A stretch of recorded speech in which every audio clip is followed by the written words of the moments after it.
छत्तीसगढ़ में पिछले कई महीनों से धर्मांतरण पर सियासत गर्म है। रविवार को जबरन धर्म परिवर्तन कराने के आरोप में एक पादरी की पिटाई का मामला सामने आया तो अब बीजेपी सांसद रामविचार नेताम ने सीएम को चिट्ठी लिखकर धर्मांतरण के खिलाफ जरूरी कदम उठाने की मांग की है। धान का कटोरा कहे जाने वाले छत्तीसगढ़ में इन दिनों धर्म को लेकर उबाल है। धर्मांतरण को लेकर छत्तीसगढ़ में सियासी उबाल बढ़ता जा रहा है। जरा इस तस्वीर को देखिए। ये तस्वीर 5 सितंबर की है। रायपुर में पुलिस थाने में ही कुछ लोग एक शख्स की पिटाई कर रहे हैं। मार खाने वाला शख्स एक धर्म विशेष से ताल्लुक रखने वाला है और उस पर लोगों को बहला फुसलाकर धर्मांतरण कराने का आरोप है। बताया जा रहा है कि इस घटना के बाद कुछ बीजेपी कार्यकर्ताओं पर भी मामला दर्ज हुआ है, जिसके बाद बीजेपी ने धरना प्रदर्शन की चेतावनी दे दी है। अगर जुर्म दर्ज नहीं होगा तो थाने जाएंगे और उसके बाद में फिर अगली रणनीति करने के लिए कल पार्टी फिर बैठेगी, विचार करेगी और इसको प्रांत व्यापी स्तर पर धर्मांतरण के खिलाफ में भाजपा एक आंदोलन के रूप में खड़ा करेगी। उधर छत्तीसगढ़ में बीजेपी लगातार धर्मांतरण का मुद्दा जोर शोर से उठा रही है। इसे लेकर बीजेपी कई जगहों पर प्रदर्शन भी कर चुकी है। छत्तीसगढ़ में वास्तविक में कांग्रेस की सरकार आने के बाद में लगातार इनको प्रोत्साहन जारी है। अब केवल सरगुजा और बस्तर की मामला नहीं है, बल्कि जो मैदानी एरिया है उसमें भी ये प्रलोभन दे करके भ्रमित करने का काम, शिक्षा के मामले में, स्वास्थ्य के मामले में, कोई बीमार है तो बोले प्रेयर करेंगे ठीक हो जाएगा।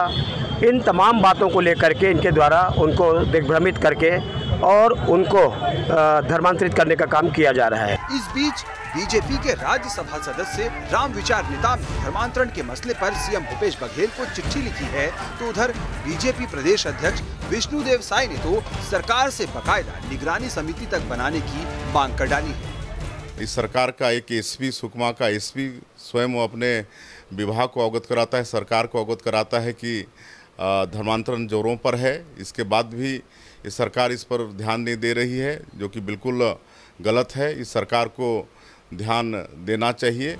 कहा जाता है कि जहां आग लगी हो धुआं वहीं उठता है। छत्तीसगढ़ में जो धर्मांतरण का धुआं उठ रहा है उस पर सियासत के बजाय बीजेपी और कांग्रेस दोनों को एक मंच पर आकर स्थिति को संभालना चाहिए, न कि धर्मांतरण की आंच में दोनों ही दलें अपनी अपनी सियासी रोटियां सेकती रहे। Team news state.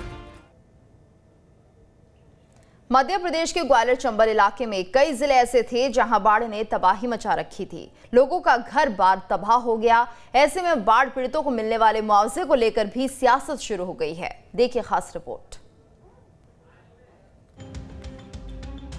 Madhya Pradesh के कई जिले ऐसे हैं जहां बाढ़ ने तबाही मचाकर रख दी थी। जल प्रलय जैसे हालात भी बन गए थे। मुख्यमंत्री शिवराज सिंह चौहान ने यहां कई बार दौरे भी किए।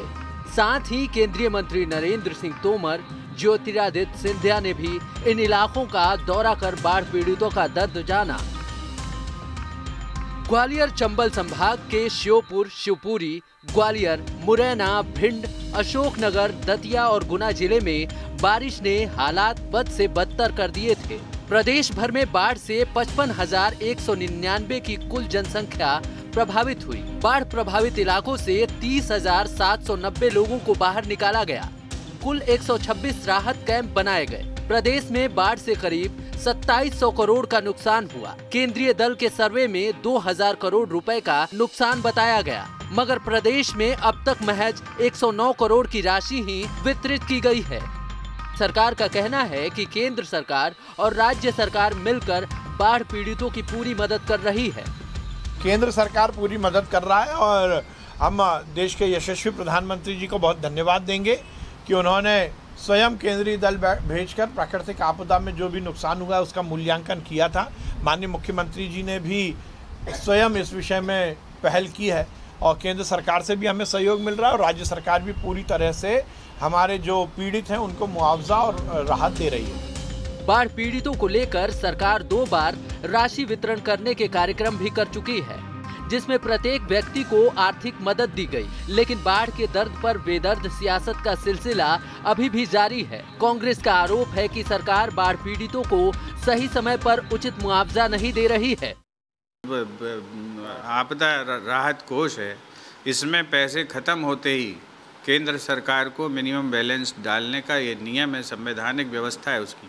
अगर इसका भी पालन नहीं हो रहा है तो दुर्भाग्य है कि मध्य प्रदेश में कैसी नाकारा सरकार काम कर रही है। मध्य प्रदेश में सिर्फ इस वर्ष ही नहीं बल्कि 2019 में भी बाढ़ ने काफी तबाही मचाई थी। उस वक्त कांग्रेस की सरकार थी। जब तक बाढ़ पीड़ितों को मुआवजा मिलता तब तक सरकार ही बदल चुकी थी, यानी तब से लेकर अब तक खास तौर पर किसान अपनी फसलों के उचित मुआवजे को लेकर संघर्ष ही करते रहे हैं। कांग्रेस का सरकार पर आरोप है कि सरकार केंद्र सरकार की मदद नहीं ले रही है या केंद्र सरकार राज्य सरकार की मदद नहीं कर रही है और इन बाढ़ पीड़ितों के साथ सिर्फ 6,000 रुपये देकर मजाक किया जा रहा है।